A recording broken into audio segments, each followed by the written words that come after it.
ಮಹಾಸತಿ ಸರಸಮ್ಮ. ಮಹಾಸತಿ ಸರಸ್ವತಿಯ ಮನೆ ತದ್ಭವಿಸಿ ಮಾಸ್ತಿ ಸರಸಮ್ಮ ಇಲ್ಲವೇ ಮಾಸ್ತಿ ಸರಸಿಯಾಯಿತು. ಈ ಮಾಸ್ತಿಯ ಕಲ್ಲು ಈಗಲೂ ಅವರ ಊರಿನಲ್ಲಿದೆ. ಮಾಸ್ತಿಯನ್ನು ಕುರಿತು ದಂತಕತೆ, ಸ್ಥಳ ಪುರಾಣ, ಮಹಾತ್ಮ ಹೀಗೆ ಅರೇಬಿಯನ್ ನೈಟ್ಸನ್ನು 60 ಪಾಲಿಗೆ ಮಿಗಿಸುವ ಸಾಹಿತ್ಯವಾಗಿದೆ. ಅದನ್ನೆಲ್ಲ ತಿಳಿದುಕೊಂಡರೆ ಎಂಥ ನಾಸ್ತಿಕನೂ ಮಾಸ್ತಿಕನಾದನು. ಬಾರಕೂರು ಊರಿನಲ್ಲಿ ಫರ್ಲಾಂಗು ಕಲ್ಲುಗಳಿಗೆ ಸಿಗುವ ಮರ್ಯಾದೆ ಅಲ್ಲಿನ ಮಾಸ್ತಿ ಕಲ್ಲುಗಳಿಗೆ ಸಿಗುತ್ತಲಿಲ್ಲ. ಪ್ರಾಯಶಃ ಅಲ್ಲಿ ಕಲ್ಲುಗಳ ಸಂಖ್ಯೆ ತುಂಬಾ ವಿಪರೀತವೆನ್ನುವ ಹಾಗಿದೆ. ಅಲ್ಲದೆ ಕಲ್ಲಿಗೆ ಕಾರಣರಾದವರು ವೀರ ಸತಿಯರು ಎಂದಿಷ್ಟೇ ಗೊತ್ತು. ಹೆಚ್ಚಿನ ಕತೆ, ಕಾವ್ಯಚರಿತ್ರೆ ಅವಕ್ಕಿಲ್ಲ. ಈ ಮಾಸ್ತಿ ಕಲ್ಲು ಮಂಜೇಶ್ವರದ ಸುತ್ತ 30 ಮೈಲಿಗೆ ಒಂದೇ ಒಂದು ಎನ್ನುತ್ತಾರೆ. ಈ ವಿಷಯವನ್ನು ಚರ್ಚಿಸಿ ಉಪಯೋಗವಿಲ್ಲ. ಮಂಜೇಶ್ವರಕ್ಕೆ 3-4 ಮೈಲಿನೊಳಗೆ ಅಥವಾ ಬರಿಯ ಒಂದು ಕೂಗಿನ ದೂರದಲ್ಲಿರುವ ಕಲ್ಲು ಅದು. ಇನ್ನು ಮುಂದೆ ಮಾಸ್ತಿ ಕಲ್ಲು ಅದು ಇದು ಎಂದು ಮರ್ಯಾದೆಗೆ ಕಡಿಮೆ ಮಾಡಿ ಮಾತನಾಡುವಂತಿಲ್ಲ. ಮಾಸ್ತಿಯ ಮರ್ಯಾದೆ ಅವಳಿಗೇನೇ ಇದೆ. ಉಳಿದ ಪಂಚ ಪತಿವ್ರತೆಯರ ಹೆಸರನ್ನು ಮೂಡಂಬೈಲಿನವರು ಏಕೆ ಉಳಿದ ಜನರೂ ಸಹ ಅಹಲ್ಯ, ದ್ರೌಪದಿ, ಸೀತಾ ಎಂದು ಒಂದು ಶ್ಲೋಕದಲ್ಲೇ ಮುಗಿಸಿ ಬಿಡುತ್ತಾರೆ. ಆದರೆ ಸರಸಮ್ಮ ಹುಟ್ಟಿದ್ದು ಸತ್ತದ್ದು ಪ್ರತಿಯೊಬ್ಬರಿಗೂ ತಿಳಿದ ಕತೆ. ತೀರ ಹಣ್ಣು ಜಬ್ಬು ಮುದುಕಿಯರನ್ನು ಕೇಳಿದರೆ ನಮ್ಮ ಅಜ್ಜಿಯ ಅಕ್ಕ ತಾನು ಸಣ್ಣದಿರುವಾಗ ಅವಳನ್ನು ಕಂಡಿದ್ದೇನೆ ಎಂದು ಅನ್ನುತ್ತಿದ್ದರಂತೆ ಎಂದು ಹೇಳುತ್ತಾರೆ. ಮೂಡಂಬೈಲಿನ ಅಂಚಿನಲ್ಲಿ ನಾಗನ ಬನವಿರುವ ಹಾಗೆ ಗಿಡಗಳ ದಟ್ಟಣೆಯಿದೆ. ಅದರೊಳಗೆ ಚಿಕ್ಕದೊಂದು ಗುಡಿಯೂ ಇದೆ. ಗುಡಿಯ ಮುಂದೆ ಸಣ್ಣದೊಂದು ಕೊಳವಿದೆ, ಅದೇ ತೀರ್ಥ. ಇಷ್ಟನ್ನು ಊರಿನ ಕ್ರೈಸ್ತ ಶಾನುಭಾಗರು ಮಾತ್ರ ಮೂಡಂಬೈಲಿನ ಪಡುಬದಿಯಲ್ಲಿರುವ ನಾಗನಬನ ಎಂದು ರಿಕಾರ್ಡು ಮಾಡಿದ್ದಾರೆ. ಆದರೆ ಆ ಶಾನುಭಾಗರ ಹಾಗೆ ಆಸ್ತಿಕರು ಮಾಸ್ತಿಯನ್ನು ಬನವಾಗಿ ಎಣಿಸುವಂತಿಲ್ಲ. ನೀವು ಬೈಲಿನ ಚೆನ್ನಕ್ಕನನ್ನು ಕೇಳಿ. ಈಶ್ವರ ಭಟ್ಟರ ಹೆಂಡತಿಯನ್ನೂ ಸ್ವತಃ ಈಶ್ವರ ಭಟ್ಟರನ್ನೂ ಕೇಳಬಹುದು. ಅವರೆಲ್ಲರೂ ಮಾಸ್ತಿ ಎಂದರೆ ಅಮ್ಮನವರ ಹಾಗೆ ಕಾಣುತ್ತಾರೆ. ಸೀತಮ್ಮನವರೇ ರಾಮಚಂದ್ರನನ್ನು ತಿರುಗಿ ಪಡೆಯಲಿಕ್ಕೆ ಮೂಡಂಬೈಲಿನಲ್ಲಿ ಜನ್ಮವೆತ್ತಿದಳಂತೆ. ಆ ಊರಿನ ನೀಲಾಚಲಯ್ಯನನ್ನು ಮದುವೆಯಾದಳಂತೆ. ಮದುವೆಯಾದಂದಿನಿಂದ ಒಂದೇ ಒಂದು ದಿನ ಪತಿಯ ಸೇವೆಯನ್ನು ತಪ್ಪಿಸಿದವಳಲ್ಲ. ನೀಲಾಚಲಯ್ಯ ಹಿಂದಿನ ಜನ್ಮದಲ್ಲಿ ಅಗಸನ ಮಾತು ಕೇಳಿ ತಾವು ಸೀತೆಗೆ ಮಾಡಿದ ದ್ರೋಹವನ್ನು ನೆನೆದ ಅವರಿಗೆ ನೋವಾಗದಿದ್ದೀತೆ. ಕೊನೆಗೆ ಅನೇಕ ಮನೆಗಳನ್ನು ಹರಸಿ ಒಂದು ದಿವಸ ನೀಲಾಚಲಯ್ಯ ಅಂತರ್ಧಾನವಾದರು. ಆಗ ಸರಸಮ್ಮ ಅವರ ಕಳೇಬರವನ್ನು ಚಿತೆಯಲ್ಲಿರಿಸಿ ಊರಿನ ಎಲ್ಲಾ ಮುತ್ತೈದೆಯರಿಂದ ಕುಂಕುಮವಿರಿಸಿ ಕೊಂಡು ಸಹಗಮನ ಮಾಡಿದಳು. ಆಗ ನೆರೆದವರೆಲ್ಲರೂ ಹೊಗೆ ಸುರುಳಿಯಾಗಿ ಸ್ತ್ರೀರೂಪ ತಾಳಿ ಅಂಬರವನ್ನು ಚುಂಬಿಸಿದ್ದನ್ನು ಕಂಡರಂತೆ. ಆ ದಿವಸ ನಡೆದ ಒಂದು ಚಮತ್ಕಾರವನ್ನು ಹೇಳದೆ ಇರಬಾರದು. ಸರಸಮ್ಮ ಎಂದರೆ ಊರಿಗೆ ಅಮ್ಮ. ಅವಳು ಚಿತೆಯೇರಿದರೆ ಕಾಣುವವರಿಗೆ ಹೇಗೆ ಕಂಡೀತು. ಅವಳ ಅತಿ ಆಪ್ತರೆನ್ನುವ 4-5 ಮಂದಿ ಹೆಂಗಸರು ರೋದಿಸಿ ಎದೆಯೊಡೆದು ಕೊಂಡರಂತೆ. ಕೊನೆಗೆ ಸರಸಮ್ಮ ಹೋಗುತ್ತೇನೆ ಎಂದು ಚಿತೆ ಏರುವ ಕಾಲಕ್ಕೆ ತಮ್ಮನ್ನು ತಾವೇ ಮರೆತು, ಸರಸಿ ನಮ್ಮನ್ನು ಎಲ್ಲಿ ಬಿಟ್ಟು ಹೋಗುತ್ತೀ ತಾಯಿ ಎಂದು ಅದೇ ಚಿತೆಯನ್ನು ಹಾರಿಕೊಂಡರಂತೆ. ಹಾಗೆ ಹಾರಿದವರನ್ನು ಹಿಂದಕ್ಕೆ ಎಳೆದರೂ ಅವರೆಲ್ಲ ಮೈ ಸುಟ್ಟುಕೊಂಡು ಸತ್ತರು ಎಂದು ಒಂದು ಕತೆ. ಇಲ್ಲ, ಅವರೂ ಅಂತರ್ಧಾನರಾದರು ಎಂದು ಇನ್ನೊಂದು ಕತೆಯಿದೆ. ಈ ಎಲ್ಲ ಕತೆ ಮೂಡಂಬೈಲಿನ ಆಸುಪಾಸಿನವರಿಗೆ ಬರೀ ಕತೆಯಾಗದ ಹೋದದ್ದು ಸರಸಿಯ ಮಹಾತ್ಮೆಯಿಂದ. ಅವಳು ಹೋದ ಕೆಲವು ದಿನಗಳಲ್ಲೇ ಅಲ್ಲೊಂದು ಮಾಸ್ತಿಕಲ್ಲು ಸ್ಥಾಪನೆಯಾಯಿತು. ಮಂದಿರವನ್ನು ಅಷ್ಟು ದೊಡ್ಡದಿಲ್ಲವಾದರೂ ಚಿಕ್ಕದಾಗಿ ಚೆನ್ನಾಗಿ ಗಂಡ ಹೆಂಡಿರ ಶೆಕೆಯ ಮನೆಗೆ ಸಹಜವಾದಷ್ಟು ಅನುಕೂಲವಾಗಿ ಒಪ್ಪಾಗಿ ಒಂದು ಗುಡಿ ನಿರ್ಮಿತವಾಯಿತು. ಗುಡಿಯಾದ ನಂತರ ಆಗಾಗ ಅಲ್ಲಿಗೆ ಹೋಗಿ ಬರುವ ಯಾತ್ರಿಕರು ಹೆಚ್ಚಿದರು. ಹರಕೆಗಳು ತೊಡಗಿದುವು. ಯಾವ ಸಂಸಾರದಲ್ಲೇ ಆಗಲಿ ದಂಪತಿಗಳಲ್ಲಿ ಒಡಕು ಬಂದು ಜೀವನ ಅಸಹ್ಯವಾದ ಸರಸಮ್ಮನಲ್ಲಿಗೆ ದೂರು ಬರುತ್ತದೆ. ಗಂಡನಾದರೆ ತಮ್ಮ ಸತಿ ವಿಧೇಯಳಾಗಲೆಂದು, ಹೆಂಗಸಾದರೆ ತಮ್ಮ ಪತಿ ಒಲಿಯಲೆಂದು ಬೇಡಿ ಮಾಸ್ತಿಗೆ ಕುಂಕುಮವಿರಿಸಿ ಹೊರಬಂದು ಕೆರೆಯಲ್ಲಿ ಒಂದು ತೆಂಗಿನಕಾಯಿ ಹಾಕಿ ಹೋಗುವರು. ಇದು ಗುರುವಾರ ದಿನ. ಮರುದಿನ ಶುಕ್ರವಾರ. ಹೇಗೂ ಅದು ಅಮ್ಮನವರ ದಿವಸ. ಆ ದಿನ ಹರಕೆ ಹೊತ್ತವರು ಅಲ್ಲಿಗೆ ಬಂದೇ ಬರುತ್ತಾರೆ. ತಾವು ಎಸೆದ ತೆಂಗಿನಕಾಯಿ ಏನಾಯಿತು ಎಂದು ನೋಡಲು. ಒಂದು ದಿವಸವೂ ಒಬ್ಬರ ಕಣ್ಣಿಗೂ ಅದು ಕಾಣಿಸಿಲ್ಲವಂತೆ. ಸರಸಮ್ಮನಿಗೆ ಒಪ್ಪಿಸಿದ ಕೆಲಸ ಗುಟ್ಟು ರಟ್ಟಾದೀತೆ ಎಂದುಕೊಂಡು ಭಕ್ತರು ಸಂತೋಷದಿಂದ ಮರಳುತ್ತಾರೆ.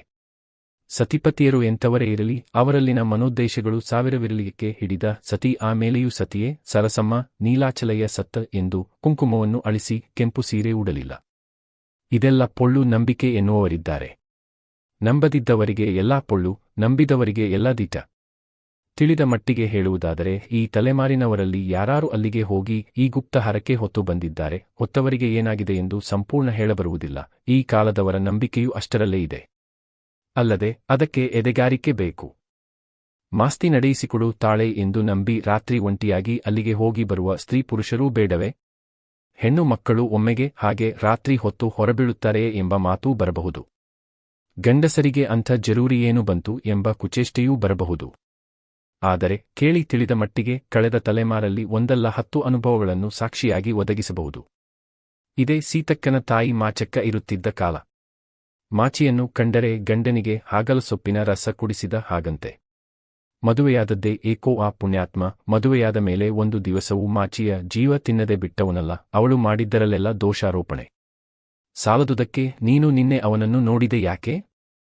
ಇವತ್ತು ಬೆಳಿಗ್ಗೆ ಕೆಲಸದವನೊಡನೆ ಅಷ್ಟು ಹೊತ್ತು ಮಾತನಾಡಿದೆ ಏಕೆ ಎಂಬ ಅಪವಾದಗಳು ಬೇರೆ. ಇತ್ತ ತಾನಾದರೂ ಪುನೀತನೋ? ಬಯಲು ಕೆರೆಯಲ್ಲಿ ಬೆಟ್ಟಿನ ಬೆಳ್ಳಮ್ಮ ಇಲ್ಲವೇ ಅವಳ ಮನೆಗೆ ಸರ್ಕಿಟು ಬೇರೆ. ಅದೆಲ್ಲ 15 ದಿವಸಗಳಲ್ಲಿ ನಿಂತು ಹೋಯಿತು. ಆಮೇಲೆ ಮಾಚಮ್ಮನ ಗಂಡನಿಗೆ ಬ್ರಹ್ಮ ಬಹಳ ಆಯುಷ್ಯವನ್ನು ಬರೆಯಲಿಲ್ಲ ಎಂಬುದೊಂದನ್ನು ಹೇಳಬೇಕೇ ಹೊರತು ಅವರು ಬದುಕಿ ಉಳಿದಷ್ಟು ದಿವಸ ಮಾಚಿಗೆ ಒಂದು ಗಳಿಗೆಯೂ ಬೇಸರ ಭರಿಸಲಿಲ್ಲ. ಮಾಚಿ ಗಂಡನನ್ನು ಕಳೆದುಕೊಂಡ ಬಳಿಕ ಮಗಳಿಗೆ ಹೇಳಿದ ಕಥೆಯಿದು. ಅದರಿಂದಲೇ ಸೀತಕ್ಕನಿಗೆ ಈಗ ಸರಸಮ್ಮನಲ್ಲಿ ಅಷ್ಟು ನಂಬಿಕೆ. ಇದೊಂದೇ ಕಥೆಯಲ್ಲ. ಪಟೇಲ ನಾಣಯ್ಯನವರು ಅಂದರೆ ಈಗಿನ ವೀರಪ್ಪನ ಚಿಕ್ಕಪ್ಪನೋ ದೊಡ್ಡಪ್ಪನೋ ಆಗಬೇಕು. ಅವರಂತೂ ಸಾಮಾನ್ಯ ಎಂಥ ಮರ್ಯಾದೆಗೆಟ್ಟವರೆಂದರೆ ಹೇಳಲಿಕ್ಕಿಲ್ಲ. ಅಕ್ಕ ಸಾಲ್ತಿ ಬಂಗಾರಿಯ ಮನೆಗೆ ಹೋಗಿ ಕಾಡುತ್ತಿದ್ದರಂತೆ. ಅವಳ ಗಂಡ ಉಂಡಾಡಿ. ಅವನಿಗೆ ಅವನ ಮರ್ಯಾದೆಯ ಹಂಗೂ ಇಲ್ಲ. ಅವಳದ್ದು ಮೊದಲೇ ಬೇಡ. ಯಾವೆಲ್ಲ ನಂಟರ ಮನೆಯೆಂದು ತಿಂದು ತಿರುಗುವ ಕೆಲಸ ಅವನದು. ಬಂಗಾರಿ ಎಷ್ಟು ಬಾರಿ ಗಂಡನೊಡನೆ ದೂರು ಕೊಟ್ಟರೂ ಅವನು ಕಿವಿಯ ಮೇಲೆ ಹಾಕಿಕೊಳ್ಳಲಿಲ್ಲ. ಅಷ್ಟು ಅವಕಾಶ ಇಲ್ಲ ಅವನಿಗೆ. ಅತ್ತು ಸಂಗತಿ ಹೇಳಿದರೆ ಪಟೇಲರ ಎದುರಿಗೆ ನಾವೇನು ಮಾಡುವುದು? ಅವರು ಮನೆಗೆ ಬಂದರೆ ಯಜಮಾನರಿಲ್ಲ, ನನಗೇನೂ ತಿಳಿಯದು ಎನ್ನುವನು. ಏನಿಲ್ಲದ ಹರಟೆ ಹಿಡಿದು ನಿಲ್ಲಲಿಕ್ಕೆ ಬಿಡುವಂತಿಲ್ಲ. ಚಿನ್ನ ಕೊಟ್ಟಿದ್ದೆ, ಬೆಂಡೆಕಾಯಿ ಆಗಲಿಲ್ಲವೇ? ಬಿರುಮಾಚಾರಿ ಯಾಕೆ ಬರಲಿಲ್ಲ? ಈಗ ಊರಲ್ಲಿ ಮದ್ದಲೆ ಯಾರು ಚೆನ್ನಾಗಿ ಬಾರಿಸುತ್ತಾರೆ ಎಂದು ಮೈಮೇಲೆ ಬಿದ್ದು ಮಾತನಾಡಿಸುತ್ತಾರೆಯೇ ಎಂದು ಬಂಗಾರಿ ಗಂಡನಲ್ಲಿ ದೂರು ಕೊಡುವಳು. ನಾಚಿಕೆಗೆಟ್ಟ ಗಂಡನವ. ಹಾಗಾದರೆ ಈ ಊರಿಂದ ಒಕ್ಕಲು ಕಿತ್ತು ಮೂಡುಗೆರೆಗೋ ಶೃಂಗೇರಿಗೋ ಕೊಪ್ಪಕ್ಕೋ ನಾವು ಹೋಗುವ ಎನ್ನುತ್ತಿದ್ದನಂತೆ. ನಿಜಕ್ಕೂ ತೀರ್ಮಾನವಾಗಿತ್ತು. ಆದರೆ ಕೊನೆಯ ಆಸೆ ತೀರಿಸಿ ಬಿಡುವ ಎಂದು ರಾತಾರಾತ್ರಿ ಸರಸಮ್ಮ ಗುಡಿಗೆ ಅದೇ ಬಂಗಾರಿ ಹೋಗಿ ಬಂದಳು. ಹೋಗಿ ಬಂದ 15 ದಿವಸಗಳಲ್ಲಿ ಪಟೇಲ ನಾಣಯ್ಯನ ಮೈಯಲ್ಲಿ ನೀರು ತುಂಬಿಕೊಂಡಿತು. ಮತ್ತೊಂದು 15 ದಿವಸಗಳಲ್ಲಿ ನಾಣಯ್ಯನ ಶ್ರಾದ್ದಕ್ಕೆ ತಯಾರಿ ನಡೆಯಿತು. ಆಗಿನ ದಿವಸಗಳಲ್ಲಿ ತಮ್ಮ ಹೆಂಡಿರ ಕಾಟವನ್ನು ಸಹಿಸದೆ ಸರಸಮ್ಮನ ತನಕ ಮೂರಿಟ್ಟ ಗಂಡಸರಿಗೂ ಕಡಿಮೆಯಿಲ್ಲ. ಈಗಿನ ಮಂಜುನಾಥಯ್ಯನ ತಂದೆ ಸೋಮನಾಥಯ್ಯ, ಬೆಟ್ಟದ ಶುಕ್ರನಾಯಕನ ಅಜ್ಜ ಐತುನಾಯಕ, ಪಾಳೂರು ಪರಮೇಶ್ವರಯ್ಯನ ಸೋದರಮಾವ ಸದಾಶಿವಯ್ಯ ಇವರೆಲ್ಲ ಒಬ್ಬೊಬ್ಬ ಹಿಡಿಂಬೆಯೋ ಶೂರ್ಪನಖಿಯೋ ಪೂತನಿಯೋ ಅವರ ಕೈಯಲ್ಲಿ ಸಿಕ್ಕಿ ನರಳಿದವರು. ಕೆಲವರು ಇವರೇ ಪೂತನಿಯರನ್ನು ಅಹಲಾಯಿಸುತ್ತಾರೆ ಎಂದವರೂ ಉಂಟು. ಗಂಡಂದಿರನ್ನು ಮಾರೀಚ, ಸುಬಾಹು ಎಂದುದೂ ಉಂಟು. ಹೇಗಿದ್ದರೂ ಅವರೆಲ್ಲರ ಸಂಸಾರದಲ್ಲಿ ಒಲೆಗೆ ಏರಿಸಿದ ಹೆಸರು ತಿರುತಿರುಗಿ ಬೆಂಕಿ ಮಾಡದೆ ಒಂದೇ ಉಸಿರಿಗೆ ಬಂದದ್ದಿಲ್ಲವಂತೆ. ಉದಾಹರಣೆಗೆ ಮಂಜುನಾಥಯ್ಯನ ಒಂದೇ ಒಂದು ಕತೆ ಸಾಕು. ಅವರೆಂದರೆ ಎಂಥ ಪ್ರೋತ್ರಿಗಳು, ಏನು ಓದಿ ತಿಳಿದವರು.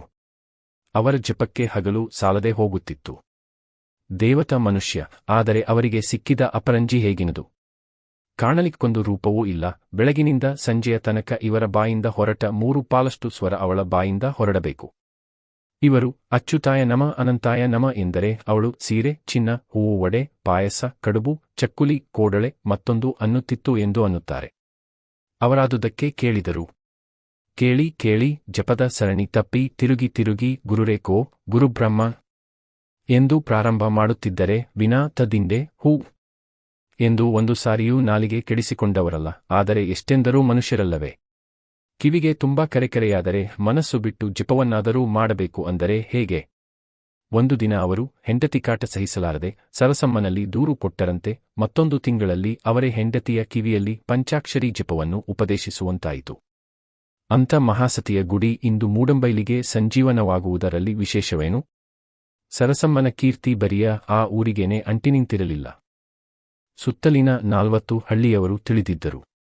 ಪ್ರತಿ ಸಂಕ್ರಾಂತಿಗೂ ಸರಸಮ್ಮನ ಗುಡಿಯ ಮುಂದೆ ಸಂತೆಯೇ ನಡೆಯುತ್ತಿತ್ತು.